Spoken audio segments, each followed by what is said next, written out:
बात सियासी बिसात की।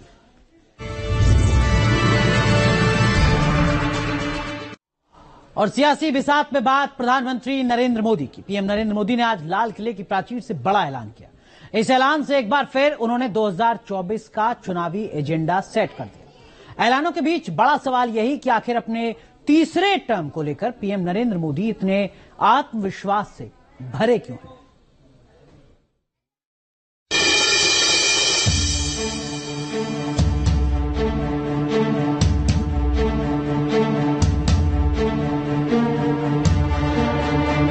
संकल्प साफ है, नीतियां स्पष्ट है, नीयत के सामने कोई सवाल या निशान नहीं है।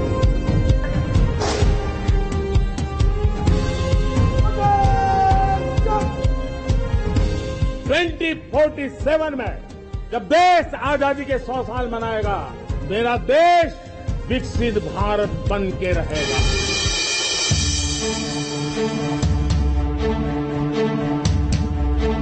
आप मेरे परिवार में 3 बुराइयों के खिलाफ पूरे सामर्थ्य के साथ लड़ना है। भ्रष्टाचार, परिवारवाद, तुष्टीकरण।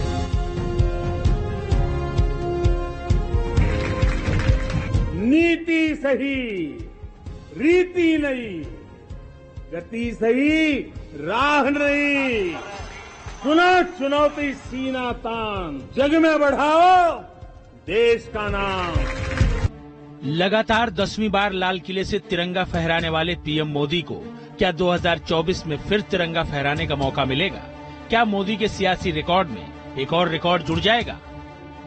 और अगली बार 15 अगस्त को इसी लाल किले से मैं आपको देश की उपलब्धियां, आपके सामर्थ्य, आपके संकल्प, उसमें हुई प्रगति, उसकी जो सफलता है, उसके गौरवगान, उससे भी अधिक आत्मविश्वास के सामने आपके सामने मैं प्रस्तुत करूंगा। मोदी को अपने तीसरे कार्यकाल का भरोसा है। ये कॉन्फिडेंस उनके सियासी व्यक्तित्व को बयां करता है। 9 साल के शासन के बाद भी इस तरह का आत्मविश्वास मोदी की राजनीति को अलग मुकाम देता है। 2023 में लाल किले की प्राचीर से पीएम मोदी ने 2024 को लेकर बड़ा ऐलान कर दिया। अपने नेता का आत्मविश्वास देखकर बीजेपी समर्थकों और कार्यकर्ताओं का जोश हाई है, लेकिन विपक्ष मोदी के कॉन्फिडेंस पर सवाल उठा रहा है। वंदे वंदे तो अगले साल फिर झंडा फैलाएंगे, अपने घर के ऊपर फैलाएंगे। सर मोदी जी अगला बार फहरा पाएंगे? नहीं फहरा पाए तो क्या आज उनका क्या मना है? मोदी जी का आज जो झंडा अंतिम है उनका, आगे क्या होने वाला है?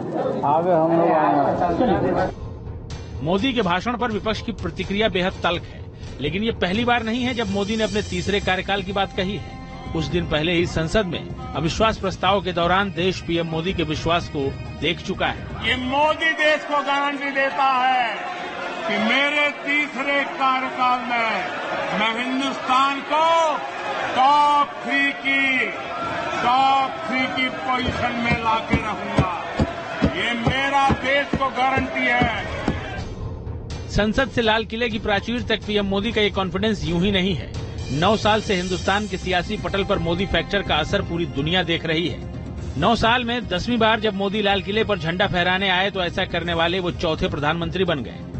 9 साल में देश की सियासत कैसे बदली है, इसको समझने के लिए इस आंकड़े पर नजर डालते हैं। जब मोदी ने 2014 में सत्ता संभाली तो 7 राज्यों में बीजेपी की सरकार थी। आज बीजेपी की 15 राज्य और केंद्र शासित प्रदेशों में सरकार है। मोदी की अगुवाई में बीजेपी यूपी जैसे अहम स्टेट में 2 बार चुनाव जीत चुकी है। 2014 के पहले उत्तर पूर्वी राज्यों में कहीं भी बीजेपी की मौजूदगी नहीं थी। आज मिजोरम छोड़कर बाकी सभी उत्तर पूर्वी राज्यों में बीजेपी या उसके समर्थन वाली सरकार है। ये कहना गलत नहीं होगा कि ये कमाल सिर्फ और सिर्फ मोदी फैक्टर की वजह से है। जानकारों का कहना है कि मोदी देश की नब्ज को समझते हैं। वो उस मुद्दे को उठाते हैं जिसकी काट विपक्ष के पास नहीं होती। स्वतंत्रता दिवस के मौके पर लाल किले से मोदी ने एक बार फिर विपक्ष को घेरने के लिए 3 मुद्दों को उठाया है। ऐसे कालखंड में हमने प्रवेश किया है और ये हमारा सौभाग्य है कि भारत के ऐसे अमृत काल में, ये अमृत काल का पहला वर्ष है। अगर सामाजिक न्याय को तबाह किसने किया है तो ये तुष्टीकरण की सोच, तुष्टीकरण की राजनीति, तुष्टीकरण का सरकारी योजनाओं का तरीका, इसने सामाजिक न्याय को मौत के घाट उतार दिया है। भ्रष्टाचार ये विकास का सबसे बड़ा दुश्मन है। अगर देश विकास चाहता है, देश 2047 विकसित भारत का सपना का साकार करना चाहता है, तो हमारे लिए आवश्यक है कि हम किसी भी हालत में देश में भ्रष्टाचार को सहन नहीं करेंगे। 9 साल से परिवारवाद, भ्रष्टाचार, तुष्टीकरण, इन 3 मुद्दों पर विपक्ष मोदी के आरोपों का जवाब नहीं ढूंढ पाया है। मोदी जनता के बीच पॉजिटिव मुद्दों को लेकर जाते रहे हैं। मोदी की अगुवाई में बीजेपी सांस्कृतिक राष्ट्रवाद, देश का विकास, भ्रष्टाचार मुक्त शासन, सबका साथ सबका विकास का मंत्र देती रही है। मोदी की खासियत यह है कि उनका विजन एकदम साफ है। सुनहरे हिंदुस्तान की उनकी कल्पना दूसरे नेताओं से एकदम अलग है। इस कालखंड में जो हम करेंगे, जो कदम उठाएंगे, जितना त्याग करेंगे, तपस्या करेंगे, सब दिन हिताए सब दिन सुखाए, एक के बाद एक फैसले लेंगे, आने वाले 1000 साल का देश का स्वर्णिम इतिहास उससे अंकुरित होने वाला है। इकोनॉमिक फ्रंट पर मोदी की कामयाबी की बात करें तो जीडीपी के लिहाज से 2014 में हिंदुस्तान दुनिया की 10वीं बड़ी अर्थव्यवस्था थी। आज भारत 5वीं सबसे बड़ी अर्थव्यवस्था है। 9 साल में भारत ने यूके, फ्रांस, इटली, कनाडा और ब्राजील को पीछे छोड़ दिया है। यही कामयाबी है जो मोदी को भरोसा देती है, उनकी जननायक की छवि को और निखारती है। इन्हीं सफलताओं के भरोसे मोदी एक बार फिर 2024 में जीत का परचम लहराने की बात कर रहे हैं। हर मंच से जीत का दावा कर रहे हैं। गति सही, राह नहीं, गति सही, राह नहीं। चुनो, चुनो चुनौती। Team news nation. चुनो चुनौती सीना तान, चुनो चुनौती सीना तान। जग में बढ़ाओ देश का नाम। चलिए आगे बढ़ते हैं और आपको दिखाते हैं वो तस्वीरें जो